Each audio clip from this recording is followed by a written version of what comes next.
I prefer it to be science and engineering and be more general about this, but I think they're absolutely linked. You can't really separate them. A good way of looking at it is to think of the physics project of the Large Hadron Collider. That's really pure physics, trying to find out what makes the universe tick, but you couldn't do that without a lot of engineering to build the equipment that's done it. And effectively, engineers make use of the knowledge that scientists produce for us, and then use that to make things. In fact, an engineering professor I know talks about engineering being the 3 M's, and that's to measure, to model, and that's in the mathematical sense, and to make. And I think it's the making bit which defines engineering at the end of the day. It's too complicated, but I'll try for you. When I was at school, I found I was quite good at doing metalwork, and I was not very good at maths, but I knew somebody who worked as a tool maker, and so it seemed to me that engineering might be quite a nice thing to go into, and I had no idea what engineering was then. So I applied for and did a 4-year apprenticeship with a Ford Motor Company, and then I worked for them for 3 years as a product development engineer. And it was while I was working for them that I encountered some people who'd been to university, and I realised that there was a bit more to the world, so I decided that I would give up work and go and get a degree. So I did a 3-year degree, and at the end of that I really felt that I'd encountered quite a number of different ways of subjects being taught.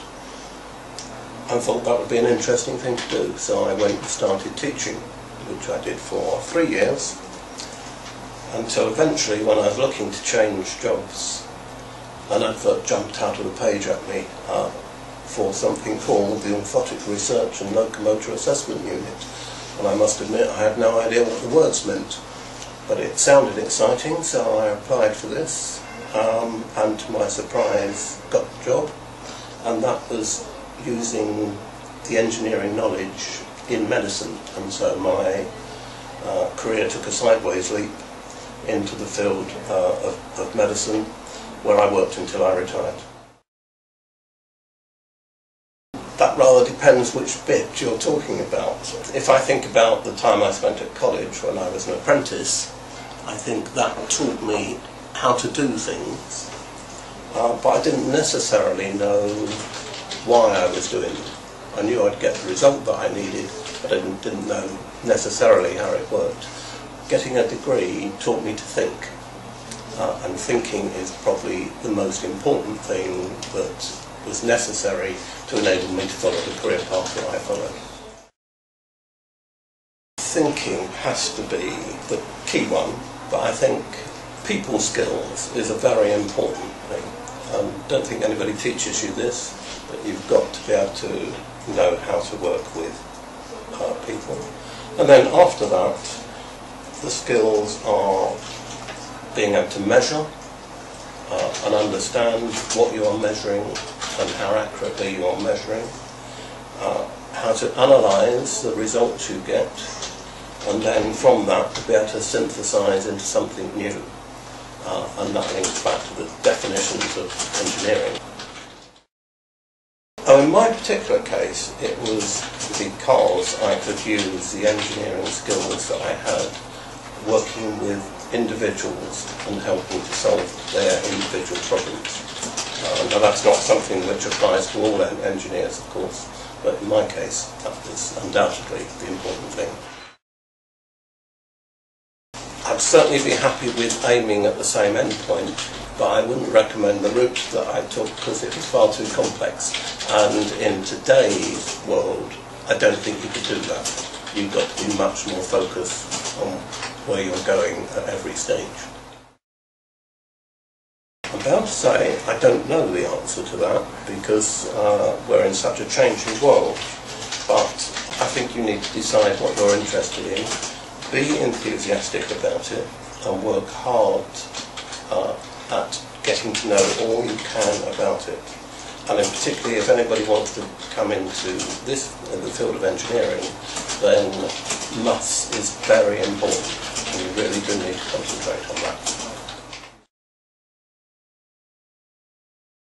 Yeah, I can give you an example of this. As I say, I was working in medicine, although I'm an engineer, and there are lots of physicists who work in the same thing, to the extent that I'm a trustee of an organisation known as the Institute of Physics and Engineering in Medicine, IPEM for short. And I was talking to a trainee on a training scheme recently, who was a graduate and had come into this field, and she said even while she was studying at university she had no idea that physicists could work in medicine, and yet it's a key area in medicine to help doctors investigate the problems and treating as well. But she'd got to degree stage in studying physics and had absolutely no idea that there were jobs in this area. I don't know. I hope so. I got quite excited recently when people thought that they'd identified something which was travelling faster than light. It turned out that they were wrong, but I found that quite interesting, because I think it's when you get things like that happen that it causes people to stop and rethink where they got to. Einstein, he won't be proved wrong, I don't think. It's in the same sort of realm that Newton's laws of motion are perfectly satisfactory for me as an engineer. I now know that they're not complete because Einstein has shown so, but only in some engineering fields do you need to take account of that. So it's quite possible that there will be further developments, but I've no idea when. Well, obviously going back to my particular case, for the satisfaction of working with individuals and helping solve their problems. But I think in the wider context, we face a lot of challenges in the modern world. When you think of population explosion, global warming, all sorts of problems which we need to find answers to. And I am convinced that even if we put aside the problem of the political will to solve, they're going to be solved through science and engineering, undoubtedly. So it's a really important area to be working.